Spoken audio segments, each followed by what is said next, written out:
À peine de retour dans le business, prochain match, il a un vrai adversaire. Une réelle opposition, le meilleur latéral gauche du monde. Nuno Mendes. Moi, je vous l'ai dit personnellement, ce match contre le Portugal, il y a eu une grosse réécriture. Une énorme réécriture sur le match. Mais la façon de défendre du Portugal n'est pas la même que celle du Paris Saint-Germain. On retrouvera plusieurs fois des situations de 1 contre 1, voire même de 2v1 si l'ailier vient l'aider. Le PSG n'est pas une équipe qui joue bloc bas comme le Portugal, donc des espaces, il y en aura. Et on verra vraiment si Nuno Mendes est la kryptonite de Lamine Yamal. Si Nuno Mendes est le papa de Lamine Yamal. Moi, personnellement, les gars, je vous ai prévenu. Parlez dans les commentaires, je vais venir vous tirer les oreilles après le match. Il est en pétard, je vous ai prévenu, il est en pétard. Seulement 1 minute, on a vu tout ce qu'il a été capable de faire. Petite présentation du trophée Copa, on espère que l'année prochaine c'est le Ballon d'Or qui va présenter. De toute façon les gars, je vous l'ai dit l'été, on fera un bilan sur la sonde de Lamine Yamal en décembre. Par l'été, nous avons entendu trop de bêtises, qu'il ne prend pas sa carrière au sérieux, que le numéro 10 est trop lourd pour lui, qu'il a une mauvaise hygiène de vie. Alors que le coach du Barça, qui est un entraîneur très dur et sérieux, et le coach de l'Espagne, disent l'inverse sur Lamine. Comme quoi au final nous devons écouter qui? Les gogoles de Twitter ou bien les personnes qui encadrent Lamine Yamal? En bref, sinon vous les gars, vous en pensez quoi? Ramenez-vous sur Snapper sans nu. Retour à la réalité, il va être terrible, hein. Il va être terrible, frère. Alors Lamine très fort, un retour de blessure, il entre à la 58e. Premier ballon, passe D 1 minute plus tard, c'est très cool. Enfin 30 secondes plus tard même, c'est très cool, hein. Mais le retour à la réalité va être très dur, hein. Mais vraiment très dur. Non, parce que Lamine, on l'aime bien, hein. Mais mercredi, il va jouer contre son papa, il va jouer contre son père, les gars. Nuno Mendes, évidemment, vous le savez, père de Lamine Yamal. Après plusieurs rencontres, il va lui faire ce qu'il lui fait d'habitude. On le sait déjà, les frères. Il faudra pas nous venir nous parler de retour de blessure ou je sais pas quoi. Hein.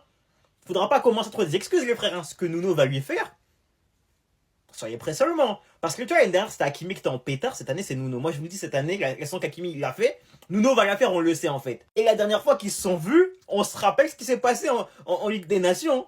Vous vous rappelez très bien ce qui s'est passé. Rappelez-vous le match d'avant, France-Espagne. Si le Ballon d'Or doit jouer maintenant, il va jouer maintenant, dit par Lamine Yamal.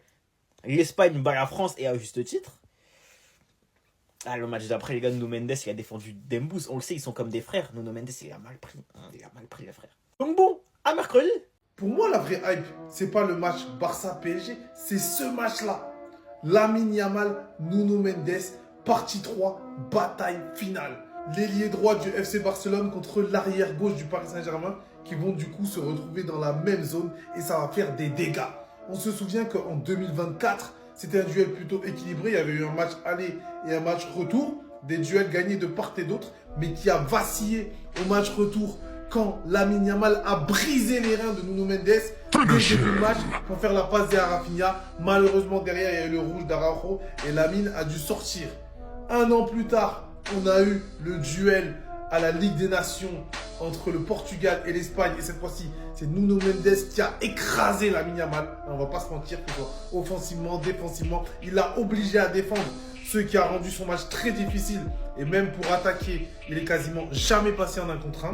Le contexte tactique va aussi avoir son importance. Est-ce que Hansi Flick va jouer le hors-jeu ou non? Parce que contre Newcastle, Flick n'a pas joué le hors-jeu. Newcastle joue beaucoup en transition, donc c'était à l'extérieur et il n'y avait pas Lamine Yamal côté Barça. Ça aussi, ça compte. Là, ça va être à Barcelone, il y a Lamine. Donc je pense que Flick va jouer le hors-jeu et du coup, ça oblige moins Lamine Yamal à faire des replis défensifs qui le fatiguent aussi.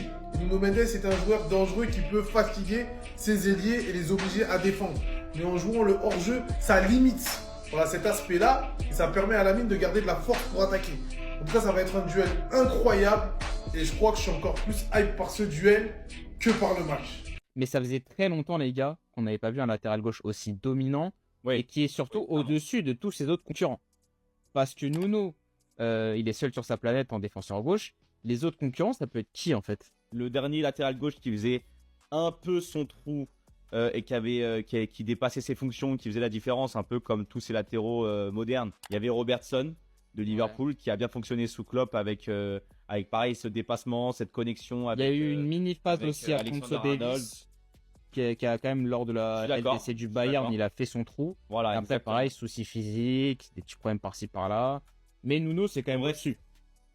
Oui, clairement. Ouais. Mais à ce poste-là, ça fait des années qu'on n'a pas eu quelqu'un qui fait autant l'unanimité. Puisque même Robertson, époque Liverpool, il fait pas l'unanimité autant que ça. On retient plus Sardal quoi à ce moment-là. En plus, c'est pas de sa faute, hein, on lui en veut pas, mais il est écossais, du coup, bah, ça joue mal. Non, mais ça joue mal dans les sélections internationales. Donc bon, c'est un peu compliqué. À ce poste-là, c'est difficile de faire l'unanimité. Et c'est vrai que Nuno Mendes, depuis quelques années, est au-dessus du lot à 100%. Oui. Yamal Mendes, j'imagine. Ouais, Lamine Yamal Mendes. Que Lamine Yamal peut démarrer Nuno Mendes, clairement. Moi, je pense déjà que le premier duel va être important. Celui qui le gagne, il va prendre en confiance. Celui qui le perd peut déjà rentrer dans un petit doute, tu vois. C'est vrai, Donc, c'est vrai. Et derrière, ça peut s'enchaîner. Il y a la deuxième catégorie aussi. Mendes n'est pas tout seul. Fabian vient aider, Vitinha vient aider, Kvara vient aider. Donc des fois, c'est même pas Mendes qui est côté gauche, c'est Vitinha, Fabian. Tu vois, donc ça. Parce que il y a un petit côté historique entre les deux. Tu vois, ils se sont. En fait, là pour le coup, on est vraiment avec un ailier face à un latéral, un dribbleur face à le meilleur latéral du monde. Donc en fait, forcément, tu as ce côté.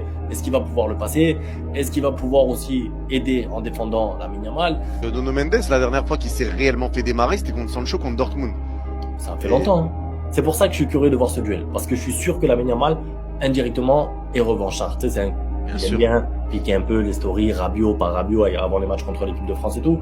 Je pense que ça va être un peu similaire. Il va vouloir le démarrer et j'ai hâte de voir est-ce qu'il peut le faire. Parce qu'avoir envie, pas de problème. Est-ce que tu peux le faire? C'est autre chose. Et je suis curieux de voir ce duel. Yamal. Est-ce que tu es prêt?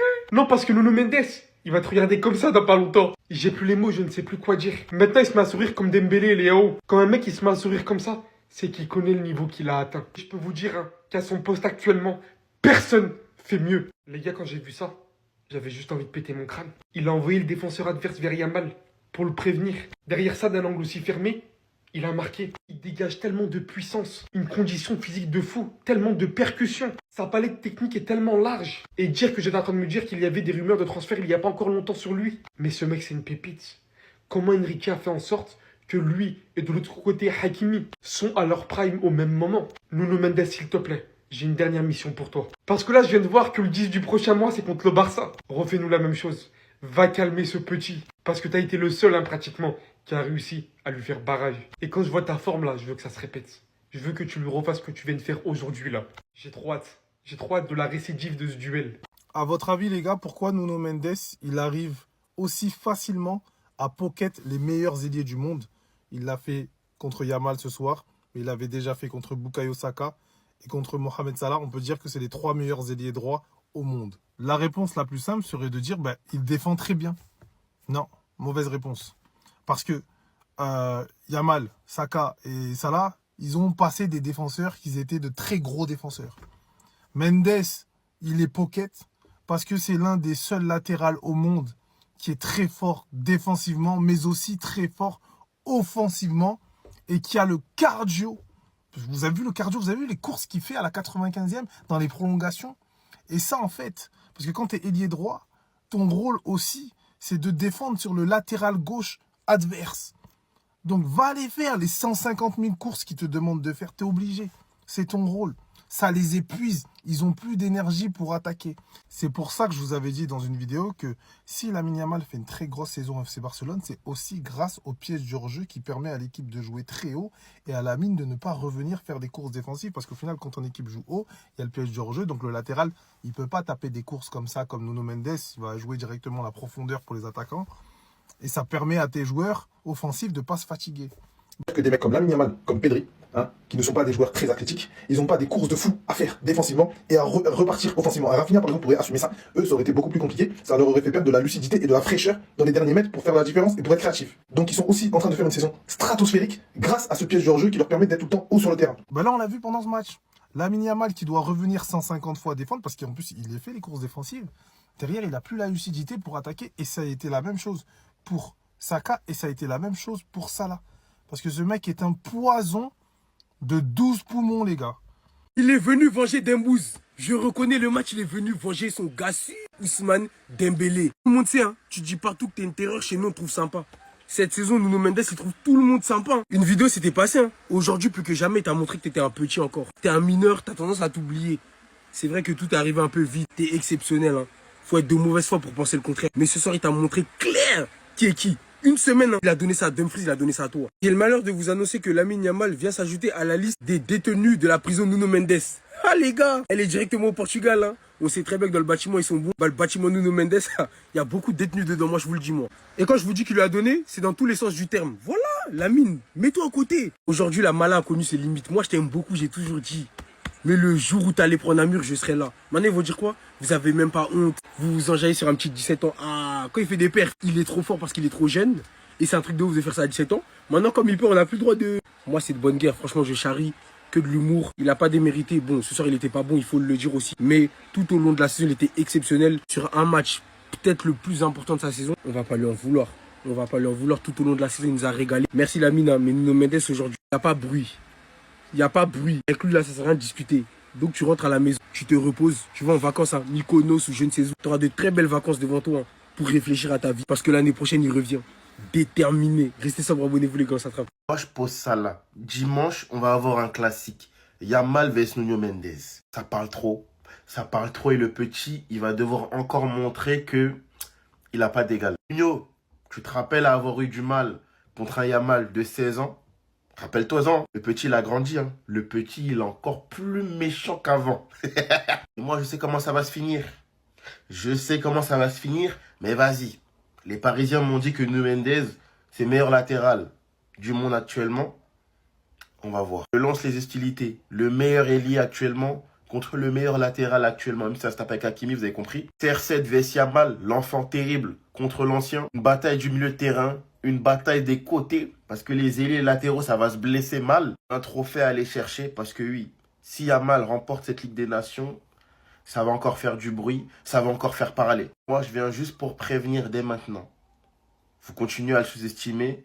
Après tout ce qu'il a montré, restez branchés, ça arrive. Dans ses plans, ça devait pas se passer comme ça. Au final, regardez dans quel état il a fini. Et tout ça à cause de qui?